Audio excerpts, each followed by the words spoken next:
Nancy is calling in from Middleborough. Nancy, you're on with John Deaton, who will be the Republican candidate for U.S. Senate here in Massachusetts in November. Hi. So I have a question. My husband and I rented a little house about 2 years ago. And now the owner of that house is selling it and moving to Florida. So we have to find a new place to live. And we've been squirreling money away.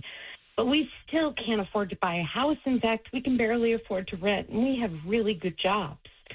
What are you going to do if you're senator to make housing more affordable and maybe even give people like me and my husband a chance to buy a house?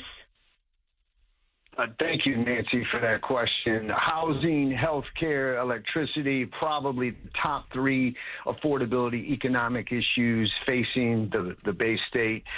First thing we got to do is cut the red tape, these mandates that they have, reform zoning, and get government out of the way. Now, that's a big picture thing. But I also have an idea nationwide that's 5 million homes in 5 years, and it takes federal land and state land that's not being used, such as military bases. We use that to undercut, the acquisition price, and we incentivize builders to build. The policies that they're coming up with, like I just read today, Nancy, that they're going to say, oh, here's a $25,000, interest-free loan. Well, all you did was add $25,000 to the purchase price to everyone's house. That's not solving the problem. I talked to a low-income builder in New Bedford, and he told me he will not build because he can't tap into natural gas lines because it has to be electric, and therefore they can't charge enough rent to offset the electricity because we pay the highest electricity cost in the continental United States.